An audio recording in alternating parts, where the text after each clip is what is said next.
ഞാൻ ഇന്നലെ കുറച്ച് വൈകിട്ട് നാട്ടിൽ നിന്ന് കോഴിക്കോട്ട് വരുമ്പോഴേ കണ്ട കാഴ്ച അറിയോ, പന്തല്ലൂർ കൂടെ KSRTC പോയിക്കുക. എനിക്കാണെങ്കിൽ ഇത് കണ്ടിട്ട് എന്തൊക്കെ കാട്ടേണ്ട അറിയില്ല കേട്ടോ. ഞങ്ങളെ നാട്ടിൽ കൂടെ KSRTC ഒന്നും വരലില്ല. അത് എന്തോ അങ്ങാടിപ്പുറം പാലടച്ചിട്ടോ ആകെ KSRTC ഒക്കെ നിരത്തി ഇങ്ങനെ പോകുന്നുണ്ട്. ഇനി നിങ്ങൾ ഈ കാണുന്ന ഈ സൂപ്പർ ഡിലക്സ് ബസ്സൊക്കെ അല്ലേ, ഇതൊക്കെ നമ്മളെ പന്തല്ലൂർ കൂടെ പോകാനുള്ളതാണ്. ഈ പന്തല്ലൂർ റിച്ച് ആയി ബ്ലോക്ക് എന്തൊക്കെ കാണാനെ. പിന്നെ എങ്ങനെ പോന്നപ്പോണ്ട് തൂരാണ്ട് എന്ന് പറഞ്ഞിട്ടൊരു കട ഞാൻ കണ്ടിട്ട് കുറെ ചിരിച്ചിട്ട് എന്താ ഇതിന്റെ പേര്.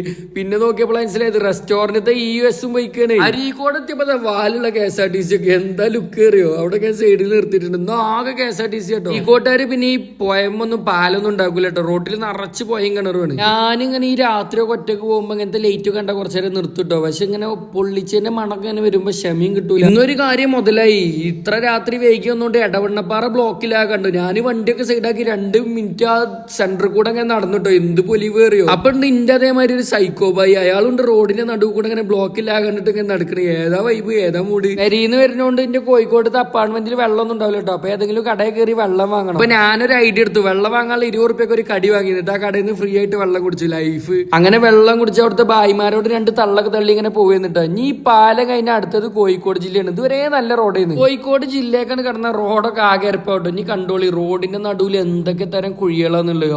എന്താ വേറെ മൂടാട്ടോ. അങ്ങനെ ഗെയിമോ കളിക്കണ കട്ട് ചെയ്ത് പോകണം. അപ്പൊ അടുത്തൊരു വീഡിയോയിൽ കാണാം. അതുവരേക്കും അസ്സലാമ.